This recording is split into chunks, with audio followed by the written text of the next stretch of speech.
49.3, je vote pour. 49.3, c'est super, éditez-le. 49.3, il faut l'éditer. 49.3, j'adore, je vote conseille, pour. c'est magnifique. 49.3, je vote pour qu'il sorte. 49.3, éditez-le. 49.3, le jeu qui ne fait pas de politique. Voici quelques informations sur mon jeu de cartes jouable à 2, 3 ou 4 joueurs dès 8 ans pour des parties d'environ 10 à 15 minutes. L'objectif du jeu est de voir son projet de loi adopté. Pour y arriver, il faut être le premier à comptabiliser 49 points plus 3. Chaque joueur en début de partie énonce une loi ou un souhait qu'il veut voir appliquer s'il gagne. À chacun d'être créatif. Mon projet de loi, si je gagne, c'est que vous fassiez la roue dans le champ. Il y a 4 familles différentes dans 49.3. Les perfectos, les biscottos, les du château et les végétaux. Chaque famille comporte 3 cartes ouverture appelées 49.3 et 10 cartes numérotées de 1 à 10.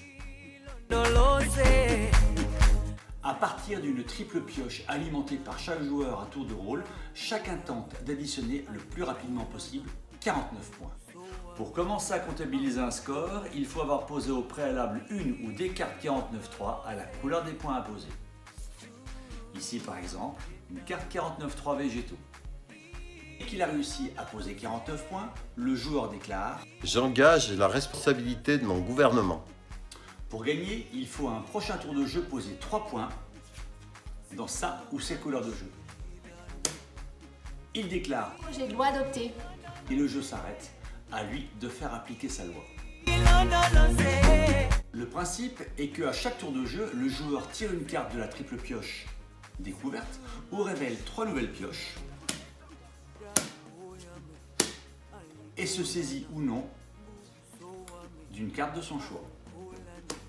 La carte prise doit soit être posée directement sur la table face visible devant le joueur pour compléter sa collection, soit celui-ci la garde en main pour la jouer plus tard. Dans une partie à 2, 3 ou 4 joueurs, chacun peut ouvrir 3 familles différentes. Dans une partie à 2 joueurs et pour une meilleure mécanique de jeu, enlevez 4 cartes 49.3. Chaque joueur ne peut pas avoir plus de 5 cartes en main. De plus, pour gagner et déclarer son projet de loi adopté, il ne doit plus avoir une seule carte en main. Tout d'abord, il y a les 4 cartes motion de censure. Une fois tirée à la pioche, cette carte autorise de prendre immédiatement dans le jeu de l'adversaire une carte de son choix pour compléter sa propre collection posée ou en main. 2 cartes déclaration de patrimoine. Elle oblige le joueur qui la découvre dans la triple pioche de se défaire d'une des cartes de son jeu pour la recouvrir. Ainsi procède-t-il à sa déclaration de patrimoine, mais diminue son score en cours. 2 cartes emploi fictif. Elle oblige le joueur qui la révèle de prendre une carte de son choix dans l'un des jeux adverses pour la recouvrir dans la pioche. Ainsi on fait disparaître l'emploi fictif tout en diminuant le score de son ou d'un de ses adversaires. Il y a 4 cartes indécis.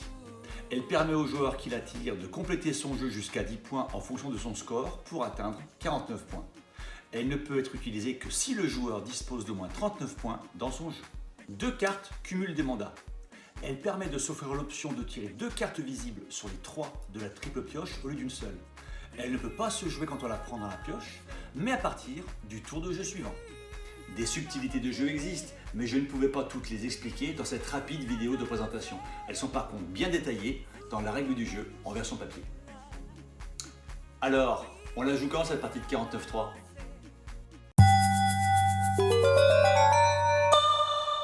« 49.3, le jeu qui ne fait pas de politique. » J'engage la responsabilité de mon gouvernement.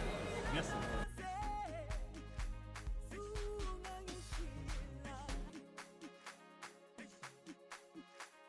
Au revoir.